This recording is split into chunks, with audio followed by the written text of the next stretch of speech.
Coming down the aisle, the podcast tag team champions of the world, the Rage and Blaze Show.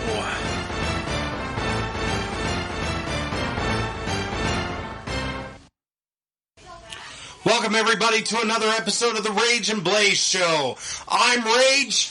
And I am Blaze. And we are here today. We are going to be talking about Wrestlemania 2. From 1986. But before we get to that, we have a couple more things to talk about. For one, we have a correction on the last show. I accidentally, and it was pointed out to me by a listener, but I accidentally said that Barry Windham was inducted into the Pro Football Hall of Fame. Obviously, I meant the Pro Wrestling Hall of Fame. What? Barry Windham wasn't a football star? No, Barry Windham was not a football star. Well, he was a professional wrestling. That's news to me. Yeah, so that was my bad. Want to thank Adam, he's listening, for pointing that out to me. Also, we would like to also address the big news in wrestling this week. Well, I also am pretty sure Adam called you an idiot. He did call me an idiot, and I will deal with that later. So anyhow, the big news this week is the shocking news of The Undertaker announcing his retirement. So he had 30 plus years in the business, and he has one of the most iconic characters in wrestling history. And I'd like to know, Blaze, what is your opinion, and why don't you share your favorite Undertaker match? My favorite Undertaker match would be either or of Undertaker versus Shawn Michaels. Those matches were absolutely fantastic. Nobody brought the best out of Undertaker than Shawn Michaels. So obviously, you're thinking either WrestleMania 25 or WrestleMania 26.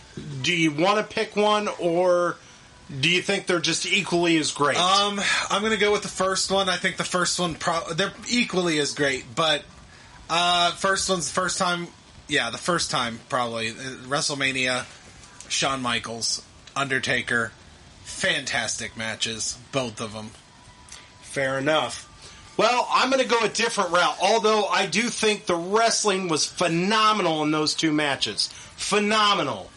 But my favorite, this is kind of more of a favorite Undertaker moment. I don't know if it was really considered a great match, but it was one of those oh shit moments in wrestling. And I'm going to have to go with the 1998 King of the Ring, when The Undertaker threw Mankind off the top of the Hell in a Cell. And then it wasn't enough for him to get thrown off the top of the cell. Mankind gets up off the gurney, climbs back up the cell, and what does he do? Undertaker throws him through the Hell in a Cell onto the ring. Wasn't there tax involved as well? There was tax at the end of the match that Mankind poured tax, and guess who got the blunt of the tax? It wasn't The Undertaker. Oh, no, Undertaker don't take those kind of bumps. Oh, it was Mankind. It was disgusting. You had the tooth poking out of Mankind's lip. It is seriously one of the most shocking and memorable moments in wrestling, and I just like to say thank you to The Undertaker for those moments, because he had a lot of moments that just awed the crowd, but I'd say that'd have to be the top of my list. A wrestling icon, one of the best. Now, I do have a little bit of rumor news. Undertaker has said that he may continue, but only in those cinematic style matches that like he did in the new WrestleMania. So he's not fully retiring, but he's done with the actual just normal wrestling matches. Okay, so I'm kind of glad you brought this up, because now I'm about to be a Debbie Downer. It really bothers me that was his last match, was a cinematic boneyard match. To me, but it won't be his last match. Okay, well, if he goes his last further, match would be the match before that. Okay, which would be John Cena. So you're calling the Boneyard match not a match? Well, if he's continuing, And we wouldn't call it the last one if he continues and does more matches like that. Fair enough. I just think an icon like that. You know, to be honest, unfortunately, there were some botches, and it was a little, it was a little off-putting. But the Roman Reigns match really should have been his final match. Not really because of the match itself. I'm sure he could have had a better match. My reasoning for it was because they gave the iconic ending to the match where he laid his jacket down, his hat on top of the jacket. He went outside, kissed on Michelle McCool, and he left, and he raised his arm up with the fist in the air, and he went down into the entrance ramp. So, to me, that was a better goodbye. And I wish that would have been the goodbye for The Undertaker. Not saying I'm not happy to have seen The Undertaker again. I'm just saying that was a better ending of a career. But I think this happens more often than not. Wrestlers ruin their retirement matches. I mean, I remember Ric Flair fighting Shawn Michaels. I'd have to look it up to remember which WrestleMania it was. But Ric Flair and Shawn Michaels had an epic final match, and you had the whole Ric Flair crying in the ring and getting super kicked like Shawn was putting the old man down. And to me, it was such a beautiful ending to a career, but what does Ric Flair do? He goes to TNA. He goes and does, and now I think he's back in WWE. I think he was just on the program on this past week. But my point is they really ruin their end of their career matches, don't they? Yeah, a little bit. I agree that Roman Reigns would have been. That was a great way to end it. Personally, I felt like he should have been done after Brock Lesnar. Now, I personally wasn't the biggest fan of him beating Brock Lesnar beating The Undertaker. I agree, but I've always felt like when his streak ended, that should have been the end of The Undertaker. And I would agree with you on that, other than I liked the way he left the ring with the Roman Reigns. Oh, no. I agree. It was a great moment. Match. It was a great moment. Yeah, it wasn't the match that I say... And if you watch the Last Ride documentary on WWE Network, he talks about part of the reason he came back to face John Cena was because he wasn't happy with the Roman Reigns match. There were some botches in there. There were some screw-ups. He didn't want to end on that note. Fair enough. But, obviously, that was the plan for him to end on that note, obviously, with the way that match ended. All right. Well, I would like to point out that you, the listener, can follow along with the WWE Network. Every single pay-per-view we watch is on the WWE Network for you to enjoy as well. Also, we'd like to point out that we have now got our Rage and Blaze Show Facebook page up and running. So if you want to follow us on Facebook, it is the Rage and Blaze Show. Just search in the Facebook, and you will be able to find it, and we will accept you into the page. Well, if we're going to shamelessly plug, do we want to shamelessly plug our Twitter accounts as well? Go ahead. Well, you can follow along with Blaze on Dragon Blazer Productions. And you can follow along with me with Ricky Rayberg at Twitter, I think. I don't know. I don't use Twitter much. Is that how Twitter works? Okay, so I'm at Ricky Rayberg. There you go. Fair enough. I'm at Ricky Rayberg. If you want to follow me on Twitter, I haven't changed my name to any kind of crazy. But we will post every episode we have on that Facebook page, on those Twitter pages. We will be posting, and we would also like to give a shout out to my eldest daughter, Janessa. She's 14 years old. She is the one who made the artwork for the picture you see on the Facebook page, or if you found our podcast and you see a picture of our podcast on any of the sites that we're on, Spotify, Apple, Anchor, of course. Overcast. Well, anyhow, anywhere you found this podcast, there's a picture that's an animated picture of me and my brother, Rage and Blaze, and my 14-year-old daughter, Janessa. She drew that. Just want to say thank you. Also want to say thank you to my youngest daughter, Rochelle, who is the opening sequence that you hear at the beginning of the show saying Dragon Blazer Productions. Yes, for my production company. So anyhow, now that we got that all out of the way... They are going to be so ecstatic when they hear this. Yeah, so we just wanted to give a shout-out. I might as well, at the point that we are, give a big shout-out to my middle daughter, Scarlett, for being a fan. Because for hating wrestling and being very annoyed. For telling me that she hates wrestling and that it's too violent and she don't like watching two people kill each other. Does not help that we just recently, on the WWE Network, watched that Hell in a Cell match with the kids. You forced her to watch that hell. So that was kind of one of her opening watching of wrestling and seeing a man fall from the top of the cage and she thought he was dead. So I suppose I might have scarred her for life. Well, I met Mick Foley. Went to one of his stand-ups, or essentially him telling stories from that. He felt like he was dead too.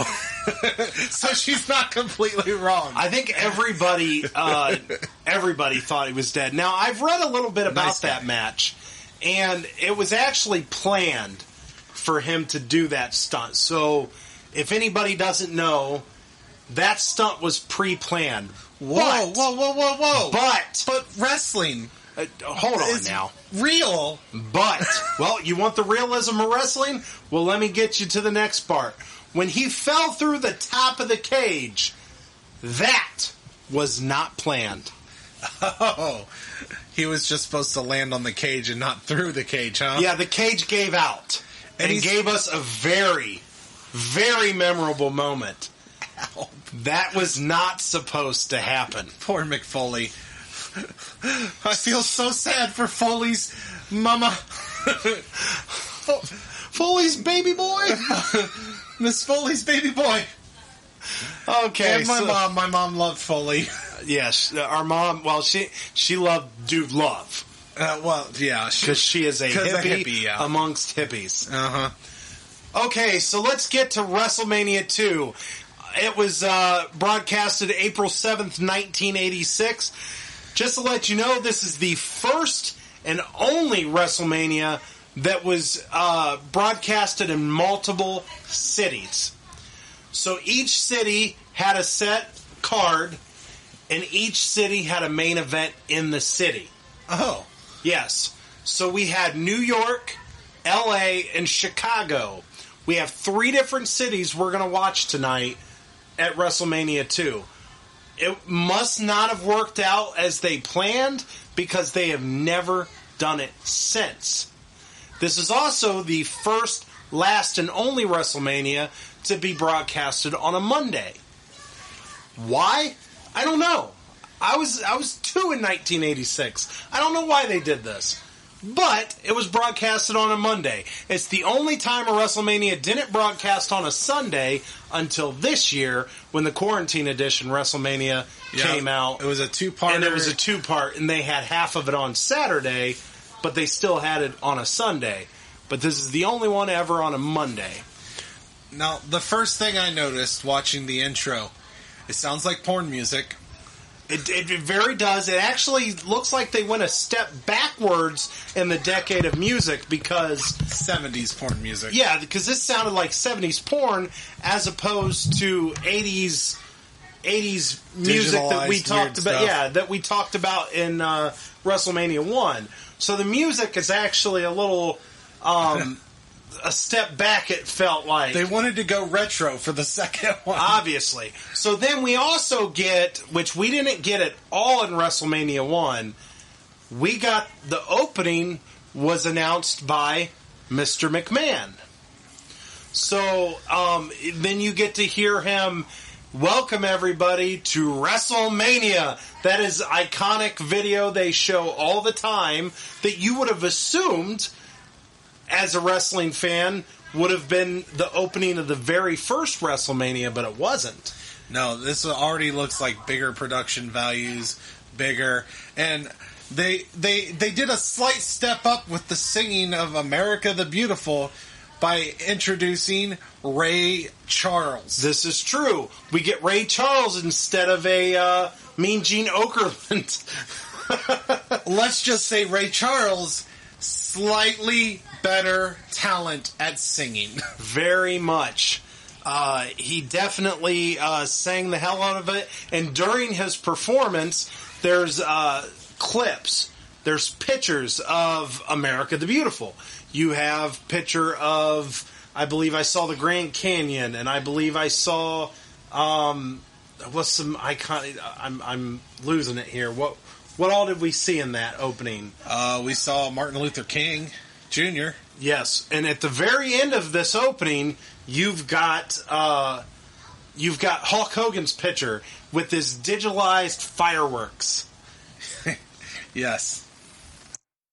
Okay, so now we're going to move on to the first match, which actually takes place in New York. Now, keep in mind, this is 3 different cities, so we're going to be jumping through 3 different cities, and we'll try to keep you updated on which city each match takes place in. But the first show starts off New York City, and it is between the Magnificent Morocco with Mr. Fuji in his corner against Paul Orndorff, Mr. Wonderful, Paul Orndorff. Now, Blaze, what did you think of this match? Well, it was cool seeing Mr. Fuji again. Yes. I haven't, or is it Fiji or Fuji? Fuji. Okay. Fiji is a place you can visit. I do remember Mr. Fuji from my childhood. But first, can we talk about that interview with Rowdy Piper? Oh, yeah. Before the match began, I apologize. We kind of jumped ahead of ourselves. Before the match began, we got a Mean Gene Okerlund interview, similar to what we got in WrestleMania 1, with the difference being this was an interview about a match that's going to take place later in the pay-per-view, as opposed to a match right then and there. So we got our first glimpse in a WrestleMania of Rowdy Piper on the microphone, which if you listen to our episode 1, you know we are huge fans of Rowdy Piper, as is Grandmommy, which I would like to make my second correction. That is my grandmommy, not my grandmother. Okay, Mom?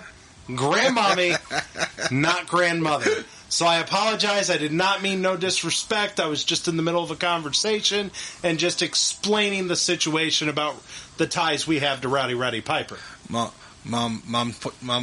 torched you on that one, huh? Yeah, our mother listened to the podcast, and I got a lynching on the cell phone. Whoa. We don't need to say such controversial things, kind of like Rowdy Piper during that interview. Yeah, so Rowdy Piper gives a pretty good interview. Very colorful interview. Yeah, he says some racy things during the interview. Keep in mind, this is 1986, so be careful when you watch this. But he does say some things, because he is going to be facing Mr. T in a boxing match. And, let's just say he gets a little racy on his talking about Mr. T. So anyhow, that happened. So moving back on to the match. So instead of getting the Mean Gene interview like we did in WrestleMania 1, the match actually starts, the bell rings, and we hear an audio clip while these two men are already wrestling in the ring.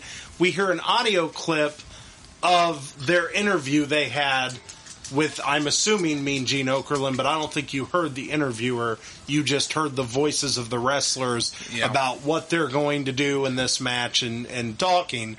But it was just interesting that they just kind of skipped it. Considering this is almost an hour longer of a pay-per-view than WrestleMania 1, and they didn't even take the time to do the interviews because they're already, this is the first WrestleMania, they're already building up to matches later on, and they want to get you excited about the main event as opposed to the match that's currently happening. And I'd also like to point out that Mr. Wonderful, Paul Orndorff, is in the opening bout in WrestleMania 2 when he was actually in the tag team main event in WrestleMania 1. So his star is obviously already, maybe fallen a little, but it was a decent match. It's kind of a big deal to be in the first match of WrestleMania as well. Yeah, I suppose that's not always as big a deal in the main event, but it's still kind of a big deal to open it up. You're supposed to have something. I suppose you're right. I suppose that's not always a demotion. Sometimes they do start WrestleMania with a bang. It just depends on the WrestleMania, I suppose. But no, this match was not a bang. No, it wasn't. It wasn't a bad match, but I think this was more of a street fight. This was more of a brawl. They obviously was trying to sell some kind of feud going on. It did feel a little bit bigger than most of the matches of WrestleMania 1. Like I mentioned in the last podcast, I felt like WrestleMania 1 felt almost like a house show, like a slightly upgraded version of one. So I have noticed a little bit like this show feels a little bit bigger than WrestleMania 1 already. They recognize that they have something big with WrestleMania. And Vince McMahon at the beginning of the show mentions that this is the greatest sports spectacle, or however he worded it, pretty much saying that we're already a big deal. This is WrestleMania 2. We're already a big deal. Yeah. And WrestleMania 1, I don't think they looked at it as the Super Bowl of wrestling until the second one. Obviously. This is definitely, we'd like to point that out, this is the equivalent of the Super Bowl in the wrestling world. There's no argument there. If you've made it to WrestleMania, if you made it to the card on WrestleMania, you must have been a pretty big deal that year. That is the dream of every wrestler. Or a celebrity. or celebrity. So anyhow, this match kind of gets out of hand. They fall out of the ring. They kind of get into a skirmish, get out of the ring. And the referee rings the bell. There's some confusion. They don't know what's going on. Turns out it's a double countout. So they definitely are selling a feud going on at this time in 1986. There must have been some bad blood between those two wrestlers, and they're definitely trying to sell us on that. Yeah, it was a fine match. Weird ending. Like they didn't even know who won. There was some confusion. Then they do an interview with Mr. T, and then they announce who won during that interview. So there was like yeah, they moved on to the Mr. T interview before they announced what happened in the match. So kind of got ahead of themselves there. We had to look online to see how the match actually ended. We wasn't sure if if there was some cheating involved that we missed. He hits him, which was it? Was it Paul Orndorff gets hit on the ring post? Yeah. And we weren't sure if maybe that was a disqualification. But they called it double countout according to the records. We just didn't know. And we had to look it up to find out how the match actually ended. But apparently they were out for 10 seconds and double countout. Yeah. So we're on to the next match. It's our first title match of the night. It is for the WWF Intercontinental Championship. This one is going to be against George the Animal Steele versus the champion, the Macho Man, Randy Savage. We get a little bit of an interview as he's coming down the ring. Talks about Macho Madness. Snap into a Slim Jim. Oh, yeah. You're getting a little too far ahead of yourself. That's not for many, many years. Okay, so he doesn't get the Slim Jim sponsorship till later on in life, but that's absolutely what I always love, is that voice of the Macho Man, and I always kind of tie it in with the Slim Jim commercials. It's sad that the biggest thing you think of about Macho Man Randy Savage, a legend in the WWF, is snap into a Slim Jim. Yeah, well, here's the thing. I absolutely love Macho Man, but it's easy to say snap into a Slim Jim. Ooh, yeah. It's just easy to say. He would be turning in his grave. Oh, no, I'm sure he made plenty of money from Slim Jim. So anyhow, we get this match, and from the get-go, we get George the Animal Steele doing some kooky stuff, which made him so great, fun to watch, and he starts chasing Macho Man out of the ring. He was a very hairy bastard. And I really liked how he tried to show everyone what the inside of a turnbuckle looks like. Yeah, he does that later on in the match, obviously. But there's definitely some back and forth in this match. And you've got Miss Elizabeth, the beautiful Miss Elizabeth, gets involved in this match. And you've even got, on commentating, we haven't brought this up, but you got Vince McMahon, and you've got a special guest commentator, Susan St. James. She is known for the sitcom McMillan and Wife and Kate and Allie. And I guess she was an actor in that time, or an actress in that time. And she's the special guest commentator along with Vince McMahon. Never heard of her. Neither have I. Once again, this is another one of those we had to Google to figure out who she was, because obviously we were 2 and 4 at this time. Okay. So obviously we were a little young when this came out. So some of the celebrities in these early pay-per-views, we might not quite know all of them. Just, obviously the main ones, the big ones. I should know more. I was 4. Obviously. So anyhow, we get George the Animal Steele. He has himself some fun. He decides to rip open a turnbuckle, and he takes the stuffing out of the turnbuckle, and he starts ripping apart and throwing it in Macho Man's face. Just really shoving it in there and just really getting really nasty with Macho Man. So that was some fun stuff, but then Macho Man obviously uses Miss Elizabeth to help him with the distraction, and what does he do? He gets the upper hand, and we get to see the Macho Man go up top and do his flying elbow. Absolutely love that move. The flying elbow off the top rope. Surprisingly, though, what does George the Animal Steele do? Well, another first for WrestleMania. That is the first time in WrestleMania we've got to see someone kick out of a finishing move. Yeah, and they even announced during this WrestleMania, Vince McMahon pointed out that this might be the first time that anybody has ever kicked out of the flying elbow. Yeah. Or at least Macho Man's flying elbow. There is only one flying elbow. Obviously, he is the Macho one. Man. So anyhow, he's got to resort to different measures, and he has to actually use the ropes as leverage to get the pin 1, 2, 3 on George the Animal Steele. He didn't like that very much. Well, I think it's well within Macho Man's rights. It's perfectly okay to get on the second rope. Well, and that's exactly what he did, and then he hightailed it out of there with the security guards. Him and Miss Elizabeth got out of there. What does George the Animal Steele do? He rips open another turnbuckle, and as he rips that one open, he decides to chase the referee out of the arena for his incompetence for not being able to correctly call the match. Well, obviously he has those security guards. George the Animal Steele is insane. He's just attacking everything, attacking the turnbuckles. He is just not well. Somebody should call something on him.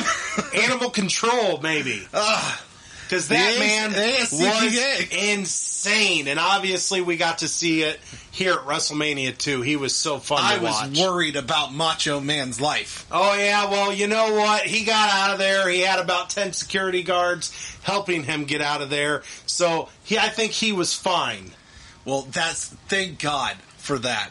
And I'd like to also point out something about George the Animal Steele is that is almost the hairiest man I have ever met in my life, but thankfully I have met Mr. Dustin, and that man, whew, that is the hairiest man I have ever met in my life. Little shout out to Dustin there. Do you normally look at men naked? Only the sexy ones. Well, that didn't help you at all. All right, let's move on to our next match. His marriage is a cover, everyone.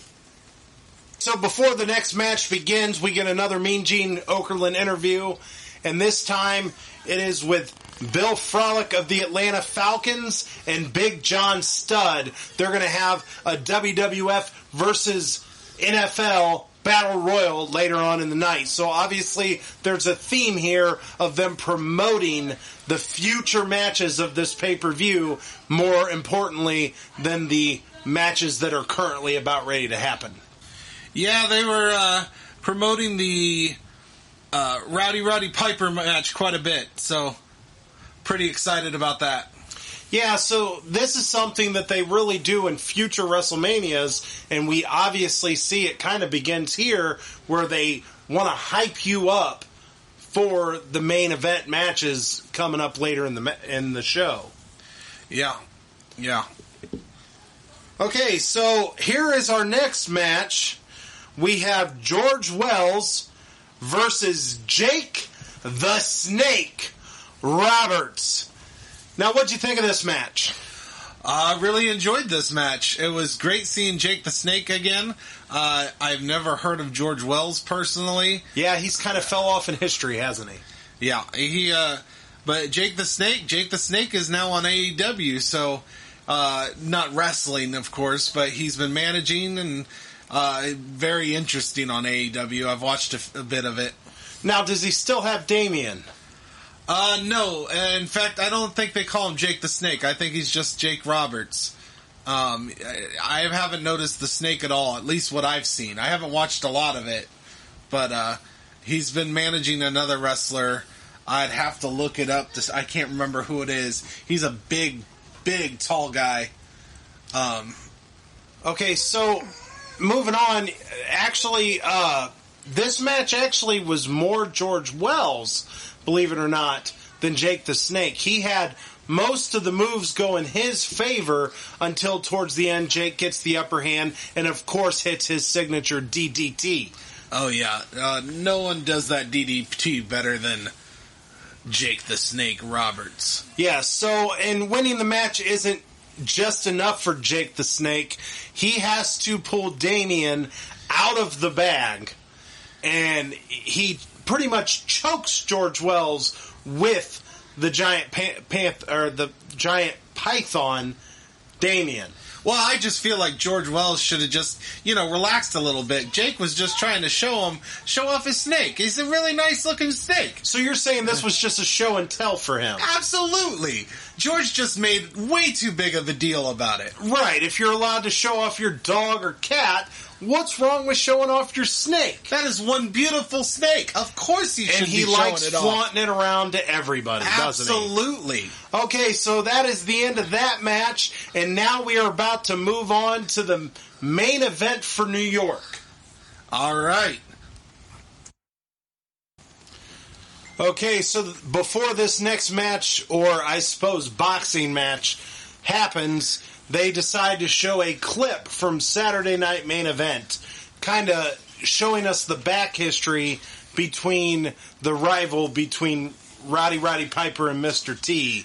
Yeah, it felt more like the WrestleManias we know and love, pay-per-views we know and love, showing you what happened on the shows before the main event on pay-per-view. Yeah, so this is definitely one of the WrestleMania first that we'd like to point out. This is the first time we've gotten any kind of clip like that. So then we, from there, we go into a Mean Gene Okerlund interview to Hulk Hogan. Yeah, brother. So he talks about the Hulkamaniacs. So it's starting to come, Hulkamania is about to run wild, brother. So did you happen to mention who was interviewing him? Jesse the Body Ventura. Oh, it wasn't a Mean Gene. I apologize. It was Jesse the Body Ventura. It was Jesse the Body Ventura interviewing him. I apologize. You know what? I completely forgot. These guys are all in different cities. So you're going to have different people interviewing in different locations, just like we're about to probably get new commentators once we move on to the Chicago portion of the show. Which is what happens after this next match we're about to talk about. Yes, so let's go into the boxing match. We get Roddy Piper. He comes out with Cowboy Bob Orton, and Mr. T comes out with Smokin' Joe Frazier. And they are announced by a special commentator, or I guess a special announcer, which is Joan Rivers. Yeah, finally a celebrity I know.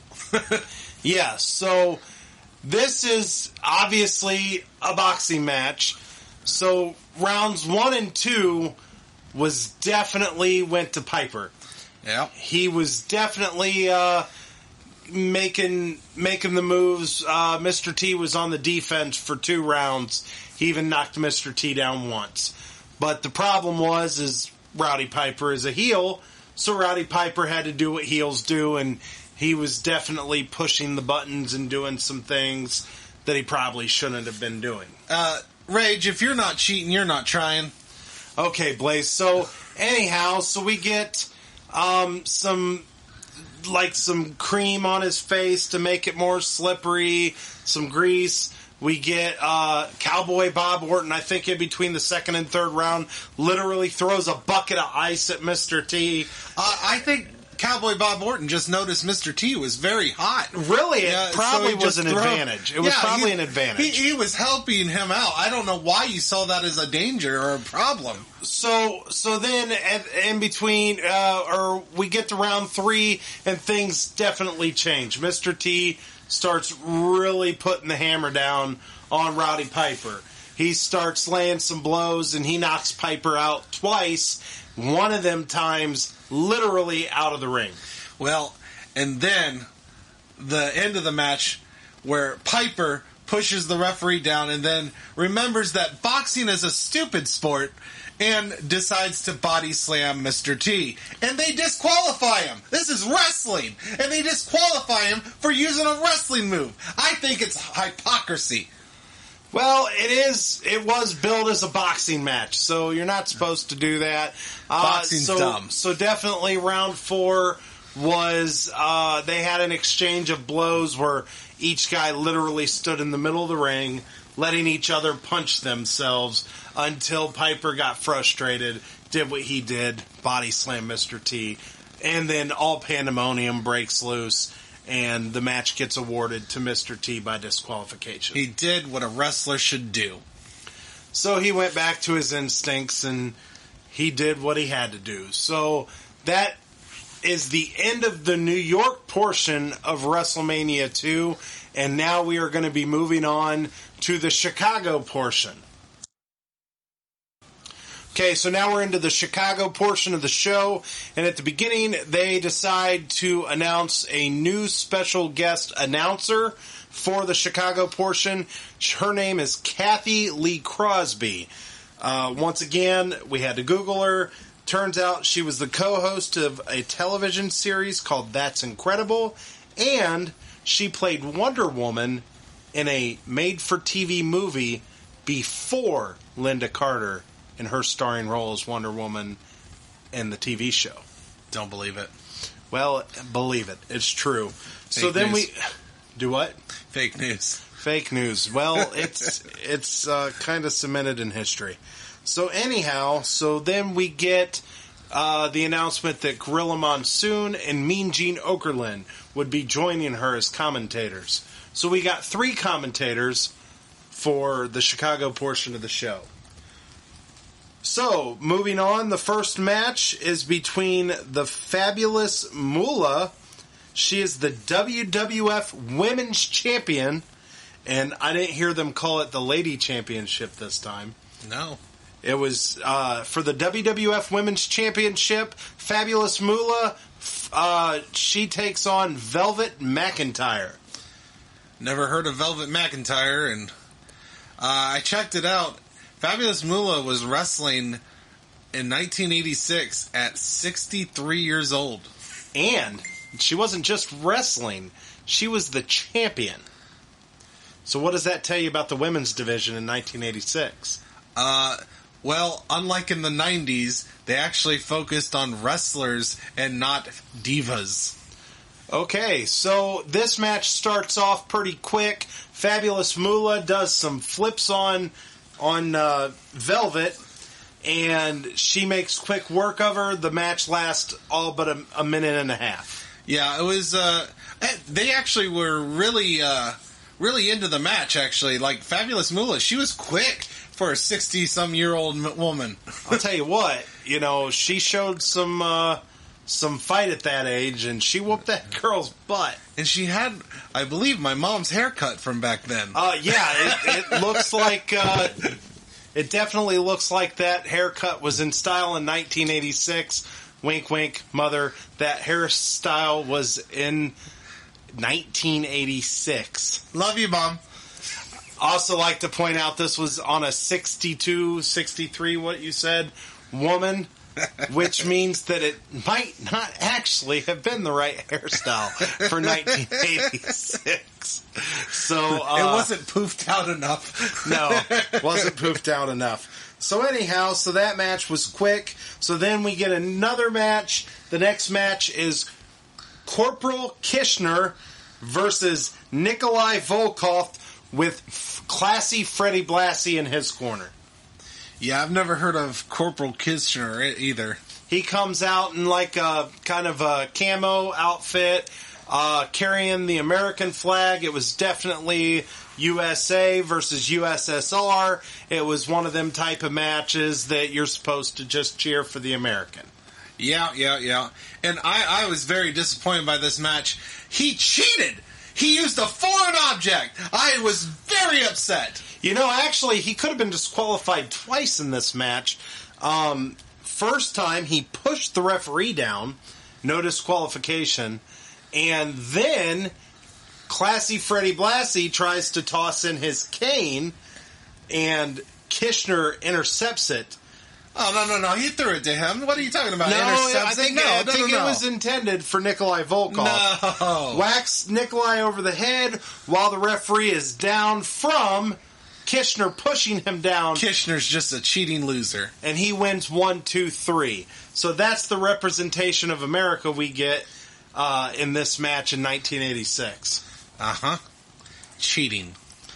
All right, so moving on to the main event of the Chicago portion. Okay, so here is our main event for Chicago. It is a 20-man battle royal involving WWF wrestlers versus NFL players. But it is every man for themselves, so remember that.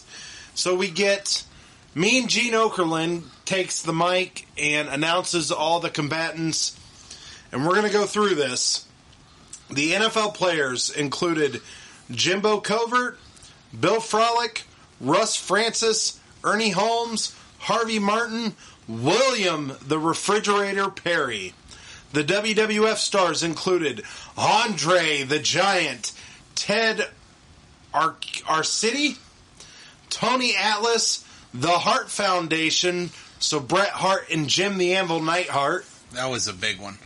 The Killer Bees, which was B. Brian Blair and Jim Brunzel, Hillbilly Jim, the Iron Sheik, King Tonga, Pedro Morales, Bruno Sammartino, Danny Spivey, and Big John Studd.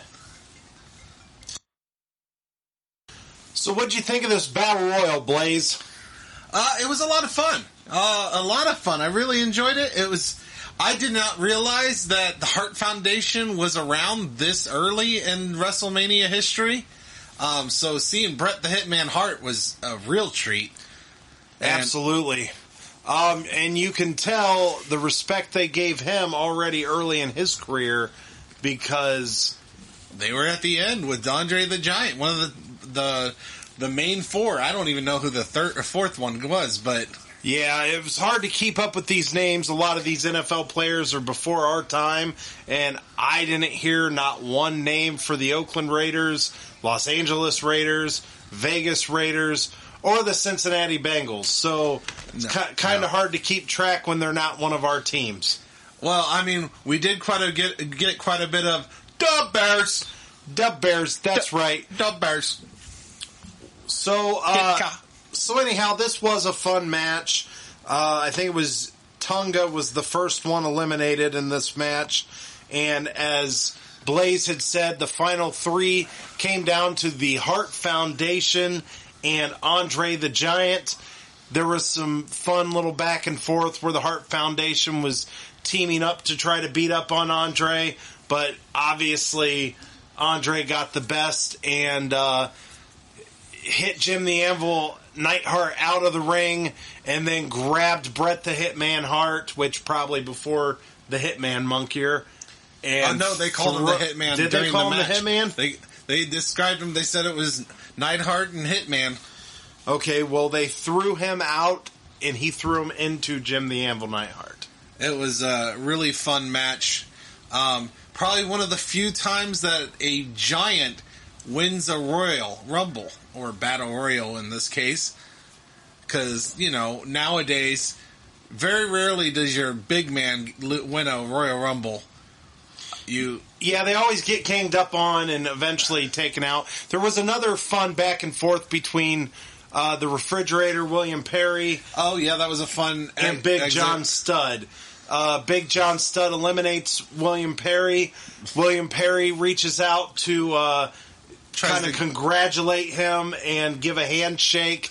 And it's a trick, obviously. You don't shake the hand of somebody outside of a Battle Royal or a Royal Rumble. That is 101. It's not going to end well because he pulls him out of the ring, tricks Big John Studd and pulls him out of the ring, which was interesting because you really kind of thought it was going to come down to Big John Studd and Andre the Giant. They were definitely the 2 biggest guys in the room, and when you put a ring full of 20 men in there and you have Andre standing tall in that ring, my God, it really just shows you the scale of how big Andre the Giant really was. Yeah, he was a massive man. He was huge. So anyhow, that concludes. We're gonna wrap up part 1 here of our WrestleMania 2 rewatch. So far, recapping, if you had to pick, what is your favorite match so far? And you can obviously change it in part 2 when we finish the remainder of WrestleMania 2. Favorite match? It's probably because, holds close. That Battle Royal was a lot of fun, but getting to see Macho Man was pretty great. So I'm going to go with the Macho Man match. Yeah, I think I'm going to have to actually agree with you here. Seeing the Macho Man, Randy Savage, George the Animal Steele, that match was a lot of fun. 2 legends facing against each other. I'm going to tell you right now, this WrestleMania is head and shoulders better than WrestleMania 1. Yeah, so obviously when we get to the end of part 2, we will definitely rank our WrestleManias we have watched so far. And spoiler alert, WrestleMania 2 is doing a lot better than WrestleMania 1. So I don't see any way that WrestleMania 1 can top WrestleMania 2. They're going to have to sacrifice a puppy to be worse than WrestleMania 1 right now. Yeah, so WrestleMania 2 so far is living up to the hype of being bigger, better, and just in scale, just massively awesome compared to WrestleMania 1. To be honest with you, I don't see WrestleMania 1 getting past the bottom of my list. Yeah, it definitely is a little different, but I mean, knowing what's coming ahead, it's really going to be hard for it to top any other WrestleMania. It just wasn't at the same level, but it was the first. It gave us the WrestleMania, and it just seems to be a stepping stone in history. Obviously remembered for what it gave us as opposed to the actual show itself so far. Yeah. Okay, so this concludes part 1 of the WrestleMania 2 rewatch, and we will be back for part 2 soon. And I am Rage. And I am Blaze. We will see you next time.